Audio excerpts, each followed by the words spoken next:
You all right, babe? The door was locked in the room. Yeah. And... Okay, can you sit right here for me?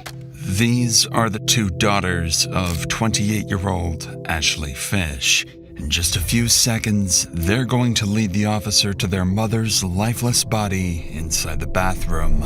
Eggs were burning and she's in there.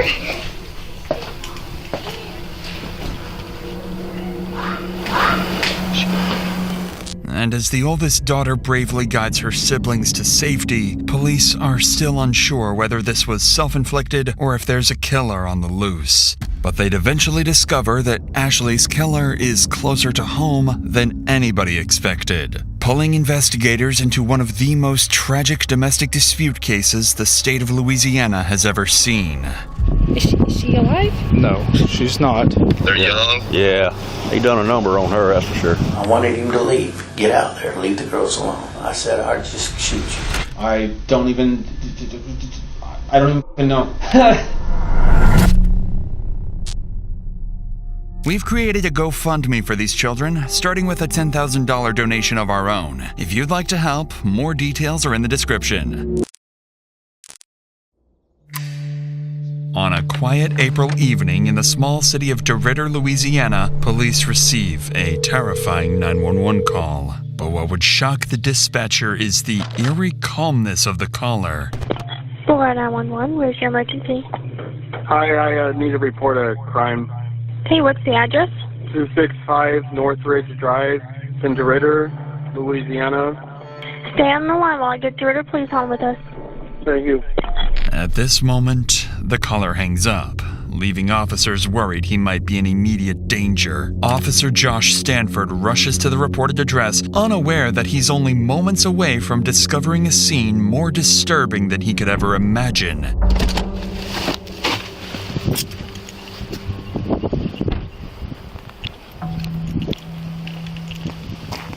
You all right, babe? The door was locked in the room. Yeah. And... Okay, can you sit right here for me? Yes. Is anybody in there? No. My sisters are inside right there. Okay. And we got my mommy. The eggs were burning and she's in there. Okay, y'all come in here. Come right here. No, I don't want to go. Come here. Stay in here. Stay in here.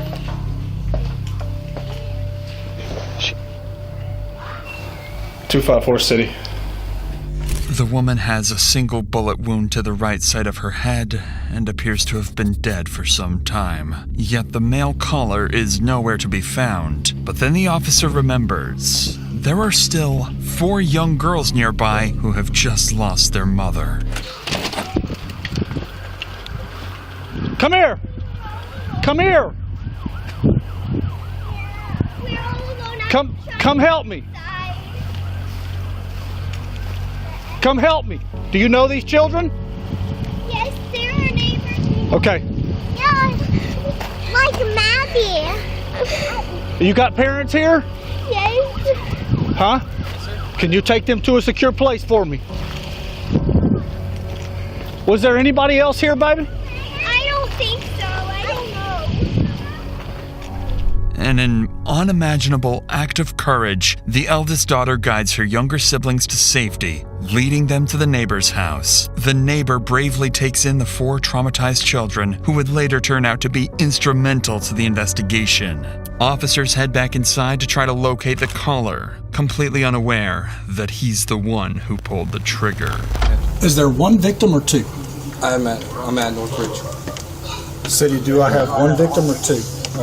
So we need to clear the rest of the house. I'm under the impression there was a male here too. Okay. So clear the rest of the house. City police! Hey, city police! Go right. Police department! Quick.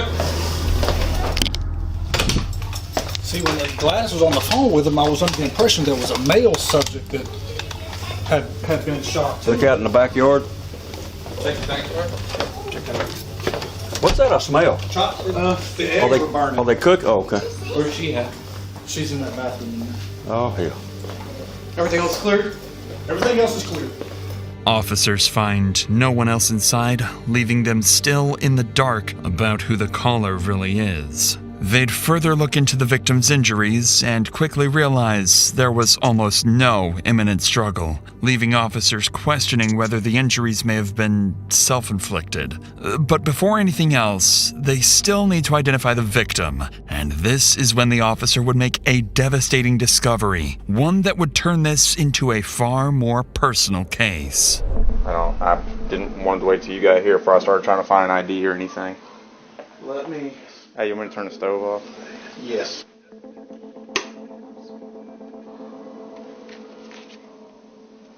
Ashley Fish. Nobody else. You said kids were in the house, or another kid? They're across the street. Ashley Fish. I'm assuming young, based off of what I'm seeing here. I went to school with her. Did you? Yeah. So she's from East Beauregard? Yeah. And moved away. She any kin to Josh Fish? No, I don't think so. She's your age though, or? Yeah. We graduated together, so we're about the same. Lead Detective Cooley immediately recognizes the name, 28-year-old Ashley Fish. He knew Ashley as a DeRidder local, someone who married her high school sweetheart and had only recently moved back to Louisiana from Texas. Determined to find answers and uncover who murdered his friend, he turns to the neighbors for more information. Meanwhile, other officers begin reviewing neighborhood CCTV footage, searching for anyone who may have been at the house besides Ashley and the children. And they're about to discover that someone else was indeed inside. Someone who is already on the run. Detective Cooley, Clark Sheriff's Office. Hey, Jeff Brown. Nice to meet you, sir. Yes, sir. Hey, y'all mind if I ask y'all a couple questions real quick? Yeah, you can ask me anything, but I really didn't see anything. The only one that saw anything was my son. Your son, the one that was mowing? He was mowing out here. Okay. What's your buddy? Detective Cooley. Nice to meet you. Heard you kind of saw some stuff, just a little bit. Not much, but you seen some, something happen next door? Well, I was just mowing a lawn, and then I saw, like, the car of the owner or whatever leave. Lining up with what the boys saw, another neighbor offers ring camera footage showing a black truck leaving Ashley's house just minutes before the 911 call. Desperate to learn who was driving that truck, officers turn to the next neighbor, unaware they're about to speak with the victim's best friend and is someone who knows exactly who the driver is. What's that? The girls are at my house. Can you tell us what's going on? It's not good. Is she alive? No, she's not. Was she shot? Yes. She was out here earlier when about 5 o'clock or so. I saw her out here. Everything seemed fine. There was a truck. She had a significant other. She was going through a divorce, and they're legally separated. But he was here. The black truck was here. Yes, ma'am. Do you think he shot her? Well, I can't tell you a whole lot. I got it. So as long as the children are safe with you for now, we'll take care of it from there. As far as I know, her. Gosh, I'm assuming that it was Tyler was the person that was here. I don't know if that was his truck. He usually drives a black truck. And then her husband's name is John Fish. She would go on to identify their main suspect as 34-year-old Tyler Durachowski, Ashley's new boyfriend. Detectives immediately begin digging into his history, gathering anything they can find, and working to locate him as quickly as possible. But just as they're about to begin the manhunt, another 911 call comes in, and it's from the killer himself. Hi, I need to turn myself in to the police. Okay. I don't know how to do this. Are you wanted? Do you have an active warrant? No, I just committed a crime. Okay, what crime did you commit? I shot somebody. Okay, where are you located? I'm at Burke's Outlet in DeRidder. I'm in the parking lot, and I just am going to wait here to get picked up. Okay, who did you shoot? A woman. Okay, what is her name? Ashley Fish. Officers rush to the address he gave, an empty parking lot. Still baffled as to why he confessed and why it took him so long to come forward. Knowing he likely killed a woman in front of her children, they brace themselves, fully expecting anything to go wrong at any moment, or even an ambush. The suspect is going to be in Burke's parking lot.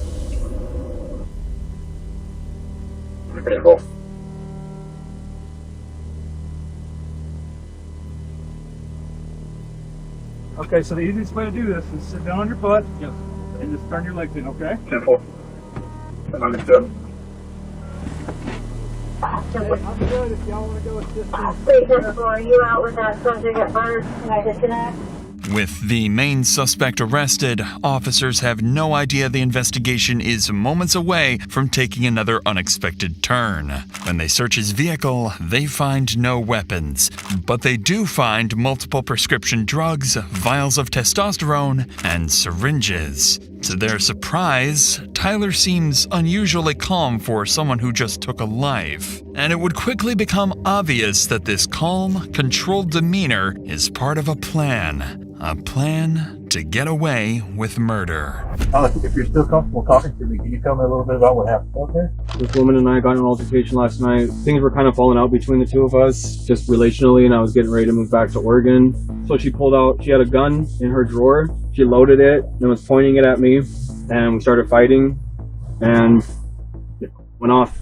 Tyler insists he shot Ashley in self-defense after she pulled the pistol on him, immediately complicating the investigation. Once he's brought into the station, officers relay this information to the team at the scene, who would begin searching for anything that might support his claim. And unexpectedly, they do find one piece of evidence in Tyler's favor: the murder weapon itself. Here's what I've got right now. I know you got a lot of information coming in. Cameron has got the suspect, Tyler Grabowski, over at Park Terrace. He gave himself up without any problems. And he told y'all that he did it. Yeah. You see the hair in it. I've called in the serial number. It's going to be a Smith & Wesson. She's been here for a minute? If I had to guess, I mean, 'cause she's still having some coming out of the wound. She's still pretty warm. And if I had to guess, I'd say it's been between 45 minutes and an hour and 20. Well, that sitting right there? Yes. Alright, so once they run the script, we'll be back out and we'll get a search warrant. Is that 40 caliber?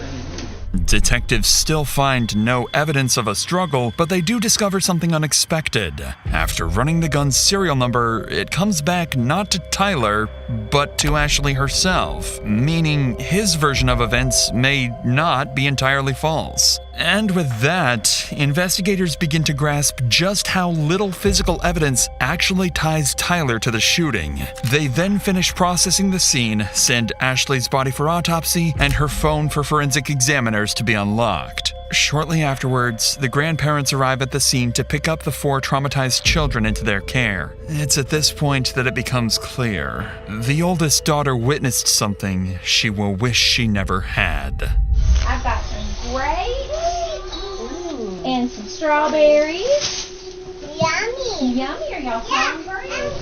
The one you want to talk to is Riley. Yeah, she supposedly told my wife that she saw something and she didn't want to talk about it. I know. Hey, my babies. Hey. Pop-off. Bye-bye. Hey, baby. Here, I'm going to pick you up. Bye, Alexis. This brings a small sense of relief to the officers, knowing the children are finally away from the horrors inside. But now comes the most difficult part: calling Ashley's ex-husband, John, and informing him that she is dead. Lead Detective Cooley asks John to come to the station for questioning as soon as possible, and while Tyler anxiously waits for his chance to speak, detectives make a deliberate decision to start with John instead. But the longer Tyler waits, the more agitated he becomes, and by the time they will finally sit down with him, he will snap. I've never had someone do that to me. I've never had someone get that mad at me that they load a f***ing weapon. 1 hour after Ashley's deceased body was discovered, John arrives at the station. John explains that he and Ashley were together for over a decade. They had their first child young and went on to raise 4 beautiful daughters. For the detective, one question matters most. What does John think of Tyler? Is he capable of hurting Ashley, or was he simply in the wrong place at the wrong time? But before that, something else weighs heavily on John. He still has to explain to his daughters why they will never hear their mother's voice again. just want to let them know that she's no longer with us. Mom's no longer with us, you know. She's an angel now. Yeah. The 6-year-old and the 4-year-old, they don't really know. They're kind of like, oh, she's an angel. They're going to talk a little bit about it, and they're more concerned about how she's flying and everything, you know. Right. I don't know what she's seen or not, but that's got me real bent out of shape, you know. On that devastating note, the detective would shift the conversation to the final moments leading up to Ashley's death. Tragically, Ashley seemed to sense that Tyler might harm her, and just moments before she died, she would make her final cry for help. When I see that, he's calling, what runs through my head, and it's great. We got some bull crap. We got some bull crap. They're in some kind of argument, and they're trying to drag me into this, and I don't want to be part of y'all's drama. I don't want to be part of y'all's drama. Nothing in the past has ever felt like there was anybody in danger. Talking to my kids, kids never tell me anything's going bad around the house, so I'm not really feeling too in it. And through all this time, you know, I text back, I'm not trying to get in y'all's drama. That's when she texts, he won't leave, I know. As soon as I got that, when I actually looked and seen that he's not leaving, I called. And she's like, hello. And the first thing I go, what's going on? He's mad because he's got to leave. I said, are my kids okay? Are my kids safe? She said, yes. Because I was a little concerned, but I wasn't like super, I'm just ready for him to leave, like hung up. And then I texted her, said, talk to my kids please at 6:55. I just couldn't get a hold of her, and I was like, this is weird. This is just, you know, it was just odd. This is the moment. At 6:55 p.m., John lost all contact with Ashley, and with it, the hope of ever rebuilding a future with her. Shortly thereafter, Detective Cooley wraps up his interview with John, who has made one thing clear. Ashley was a loving mother, incapable of harming anyone, and she deserves justice. Still not ready to begin Tyler's interrogation, fully aware that physical evidence against him is alarmingly weak, the detective instead brings in Ashley's other relatives to give their statements, hoping to better understand Tyler's character and whether he truly is a cold-blooded murderer. And it doesn't take long for one thing to become clear. Every one of them deeply distrusted Tyler, to the point of even threatening his life, fearing he might one day snap and hurt Ashley. You know, I did threaten him. You know, I wanted him to leave. Get out there. Leave the girls alone. You know, I said I'd just shoot you. You know, but I didn't, you know. And I went home, and my wife and my daughter, you know, they talked some sense into, you know. But, I mean, thoughts crossed my mind hundreds of times now, you know. If I'd have carried that out, I know it's bad, but they'd had the mama. He's there, and he comes out, and I think he shook my hand, and I'm like, you know, hey Tyler, nice to meet you and whatnot. And he just goes straight in the door and picks up Ashley's guitar and goes and hikes his leg up on the damn trampoline and starts looking at the moon and playing guitar. And I'm like, Ashley, what the f*** is he doing?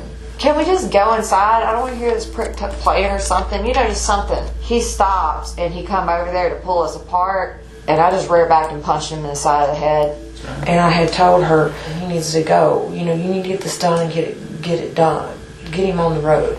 You know, last couple of weeks she told me she had made her decision.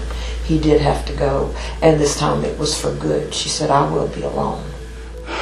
And then this other guy, and I talked with my wife about it. I said, I don't understand why somebody that supposedly has got their living already set, you know, they ain't even got to work for a living, to start seeing somebody that has 4 kids. He has no kids. I said, the only thing I can think of is maybe he's a damn I said, that sounds suspicious to me, you know? Yes. It quickly becomes clear to the detective that Ashley's relatives all wish she had stayed with John instead of Tyler, a walking red flag fully capable of snapping at any moment. But everything else investigators have is still circumstantial. Still, there's hope. Police did find some concerning items in his car. Multiple anabolic drugs known to affect mood, judgment, and irritability. However, even with these findings, detectives are grasping at straws. Yet, with time slipping away, Detective Cooley knows he can't wait any longer. It's time to come face to face with their killer, who, by this point, has been waiting for hours, growing increasingly impatient to speak. With the right lawyer, he has a real chance to walk free. Without one, a single wrong word could now cost him his freedom for life. And for Detective Cooley, this isn't just another case. Ashley was his friend, someone he had known for years. Now he has to sit across from the man who has already confessed to killing her. Okay, if I record, it's just help me keep everything in track. So my biggest thing is I want to know who you are, because that's very important. We need to know who Ashley is. That's very important. It's not just the events of what happened tonight. It's the whole totality of the history with you guys, because that's going to help best explain everything that led up to where we're at. I'm gonna tell you that you remember the saying, "The truth will set you free." The truth will set you free in here. It's up to you. I can't make you.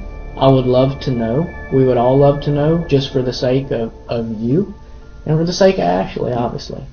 I mean, I feel like giving a statement just because I'm here. I don't know how long I wait for a lawyer to get here or whatever, but I just wanted to talk about what happened, tonight. So I don't know if that's, I think it's important, Okay. because right now we've got, obviously, I think I need to tell what happened. I left about 6 p.m., a little around 6 p.m. I'm not even quite sure when it was when I called the actual police department. I called 911.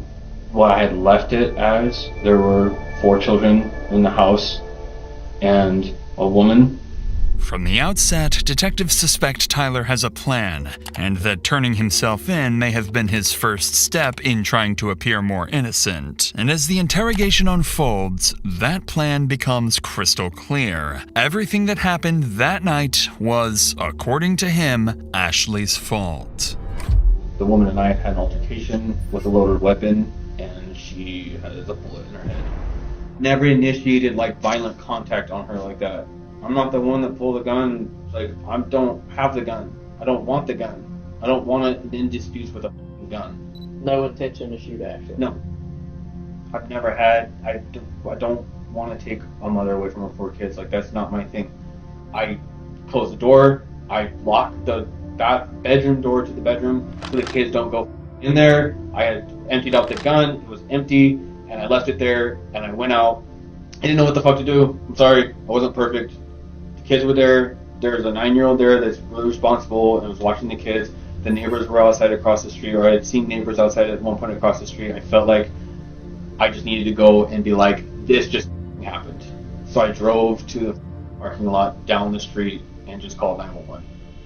In Tyler's own words, the shooting was merely an altercation. But what stands out even more is how he refers to Ashley only as a woman, never as his partner or ex. Up until this point, Tyler has not shown any emotion when talking about Ashley, but detectives can sense something beneath the surface. Tyler avoids eye contact. He rambles, fidgets, and appears restless, almost like he's on the verge of a breakdown. And the moment detectives ask about Ashley's children, Tyler would finally crack.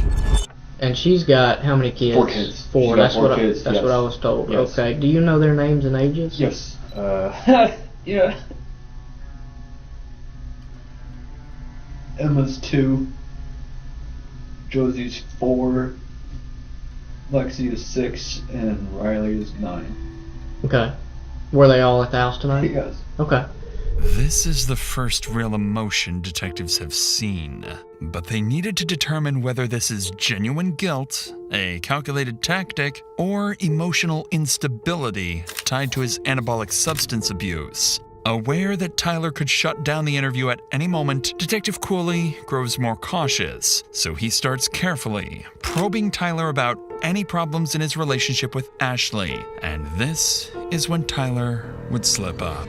I was married for 5 years, and I felt like a man of honor, and I had a ring on, and I was proud of it. I was proud to be married. I was proud to be a good husband, and I fell into this weird relationship that I never wanted, to be in. I've never wanted to be a part of, and I just went down this road that I just kind of felt like I could never escape from. It was like drowning in it, So I'm just like I was able to divorce in Oregon, it went through in just a couple months, and it was finalized and it was done. Her thing has been a year. Right. It takes a year for them to do the separation process and everything, and So we've just been kind of in that Yeah. whirlwind of back and forth with everything and stuff. And I've thought about leaving multiple times. I've wanted to leave multiple times just because it's kind of too much to just take, being like, am I taking this woman away from, am I taking this man away from 4 kids, like his 4 kids, whatever. I just have felt I felt a lot of guilt in my life in this relationship.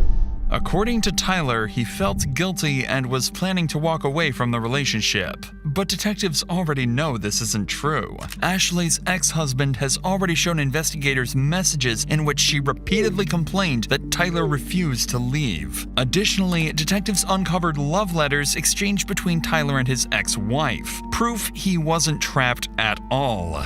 To my love, by the time you see this letter, you're miles away from me. Don't be mad. I hid one last love letter in your things. You defeated the world to get to me. I'm never going to forget about you. Don't forget about me. I hope you're ready for when we meet again. It's clear to the detectives that Tyler left his marriage by choice and could have gone back at any moment. So Detective Cooley would push further into the dynamics of their relationship, asking whether things had ever turned abusive. It's at this moment that Tyler's mask would slip, revealing a deep insecurity about his masculinity and a resentment towards Ashley he could no longer hide. Has it ever become physical? Has she ever hit you, struck you, kicked you, slapped you? Slapped. A couple times, just kind of slap with things, shoes or something like that. She's hit me with like shoes and stuff. Out of anger? Frustration, yeah. She hit you hard? I mean, just like I don't want to sound like a, I mean, she just slapped me with her like slippers. You know? We're talking about it's kind of like that across when she was mad about something, yeah. Okay. So, you know, like the way I picture is like if my wife's agitated with me or aggravated with me, she pops me with something. Yeah. Are we saying something like that, or are we saying she aggressively like you? No, pops you with something. I'm saying middle ground of that, just kind of like pissed about something, but just that's how she's reacting to it. But she wasn't like overly like. I'd never seen a level of aggression to this point with the gun. I don't know where that came from. I have no idea. I've never seen her do anything, pull any shit like that ever. I didn't even know she could. But now, Tyler would inadvertently reveal something far more disturbing about himself. As part of their custody agreement, Ashley wasn't allowed to have anyone stay overnight, including Tyler, a rule he knew very well. And as soon as their relationship began to fall apart, Tyler's first instinct was to expose that violation to her ex-husband, knowing full well it would cost Ashley custody of her children. And so our relationship was really falling out here, and I threatened to tell him the truth when I was getting ready to leave. I was going to call her husband and be like, I've been spending the night here. I don't know what legal ramifications it's going to have for you guys in your life and your world. I've been in this relationship with you. This relationship has hurt me in a lot of ways. I've sacrificed a lot of things. And for me to go and have closure, I think that like I'm just going to let John know the whole truth, that he deserves to know the truth. And I'm sorry. It was kind of an ugly ending for both of us, this woman and I. Tyler has just shown how quickly he can retaliate and how easily he could justify harming Ashley whenever he felt the need to do so. But according to Tyler, what happened next wasn't just another argument. He claims Ashley suddenly escalated the situation to a deadly level by pulling a gun on him.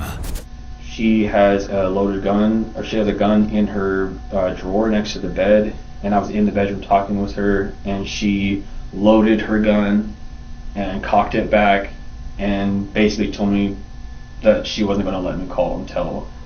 And so this just went to like 1,000, like 0 to 1,000 in like one blink of an eye. I'm like in the bedroom talking with her, having a normal conversation, and she's like loading a gun in front of my face, and she has a pistol. Like literally packing some stuff, putting some stuff in the drawers. I wasn't doing shit. I didn't hit her. I wasn't like fighting her or anything. I was just talking. And she like loaded her gun and was pointing at me. I just know that like that's where that started from. And I'm not saying that to dig myself in the grave, like, oh, the past, he never saw it happen and now she did it. That sounds like bullshit. No, she did it though. I'm a man. I'm a lot stronger than her. I was aggressive, but it was like, she's shot that gun before. She knows what the fuck she's doing with that. I don't shoot guns. I didn't barely shot a gun in my life. And so the whole way it happened, I feel like for me, I didn't mean to do anything. I didn't mean for her to do anything. It was like basically felt like it was like just fighting for my life, and I feel like it was like this is how it ended.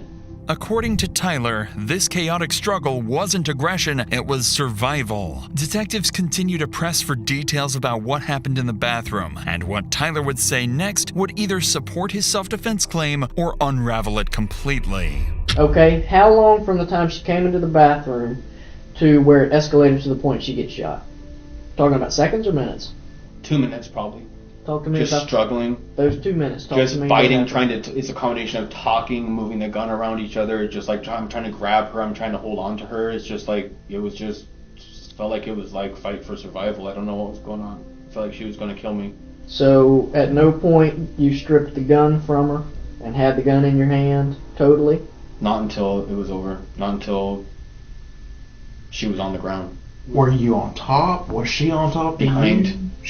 You were behind. Behind, like kind of like this, like kind of trying to do like a chokehold shit thing or something. She was like trying to get the gun to me, so it was just in our general facial areas. Okay. After the shot, what happens? I don't even. I stood there and I couldn't believe what the fuck happened. And the first thing I thought of was, is I have to call somebody. I have to get someone here. I have to stand up for what I've done. Tyler is becoming increasingly more agitated, forcing detectives to call a short break, concerned that pushing any further would cause him to shut down completely. But the moment they step outside the interrogation room, everything changes. New evidence comes in, and it directly contradicts Tyler's story. Tyler claims Ashley had the gun in her hand and they were fighting over the weapon. But when Ashley's body was discovered, her phone was still in her right hand, her dominant hand, meaning she hadn't been holding a weapon in the moments before she was shot. Then came the most damning detail. Ashley's hair was found inside the barrel of the gun. Combined with skull fracture patterns, it proved the weapon had been firmly pressed against her skin when fired. This wasn't self-defense. This was a cold-blooded execution. This was exactly what detectives needed. Armed with this evidence, Detective Cooley re-enters the room, and this time, he's ready to confront Tyler about his story. But to the detective's surprise, his controlled demeanor has disappeared, and Tyler is about to lash out. Well, do you feel like it probably just got out of hand? Yes, I think our whole relationship was out of hand, and I think that I've never had someone do that to me. I've never had someone get that mad at me that they load a weapon in their house. The kids were asleep. It was 2 nights ago, and she cocks it back, and she's standing there like all cocky, looking at me like she's gonna she knows what she's gonna do with it. I mean, why not? If this lady's got a gun, why not just get the hell out of there? Because she had never done anything like this before. The other night, 2 nights ago, I don't even know why I let that go.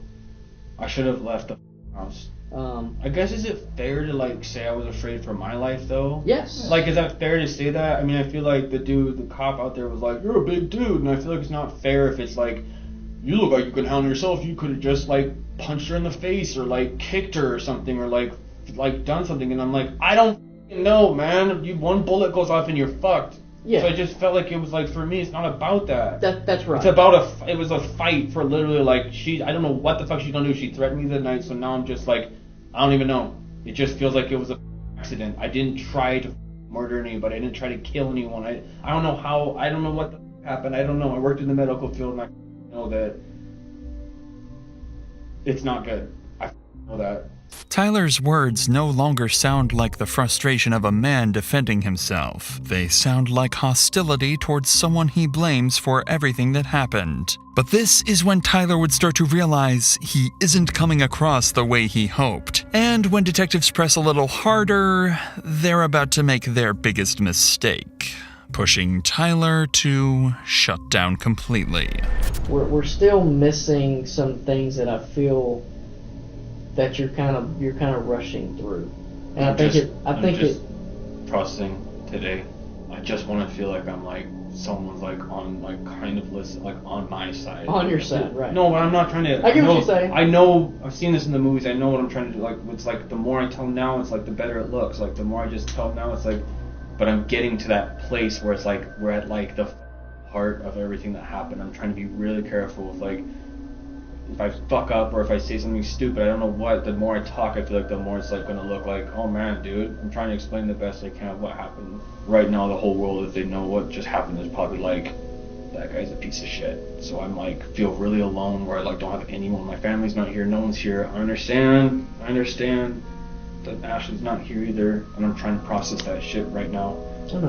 But what we're going to do is we're going to refrain from any more questions. Understood. If you feel compelled to re-engage or say anything, you are more than welcome. You know, I appreciate you guys being patient with me. I know you guys got to do this with people and stuff, and I'm not trying to tell you guys I don't want your counsel and I don't want to tell more and more and more. I just feel like I'm at that point looking at that piece of paper, what I've told you. I want to be able to tell someone that's like, I'm kind of like sitting here going like, I hear what you're saying, maybe don't say anything, maybe some counsel. I know you guys are counseling me right now and I'm appreciating it, but I need someone else that just feels like it's like, does this, man. It's at this point that Tyler refuses to answer any more questions until his lawyer arrives. But with the evidence stacked against him, Tyler would ultimately be charged with second-degree murder and 4 counts of child abandonment. He would go to trial maintaining that he acted in self-defense, but the state's case would be overwhelming. Tyler would be found guilty on all charges and sentenced to life in prison with no chance of parole. Thank you for watching and supporting our team. To help the 4 children affected by this tragic case, we've set up a GoFundMe and began with a $10,000 donation from the Dr. Insanity team. The funds will primarily go towards therapy and educational expenses, helping give these children the best possible chance despite what they've been through.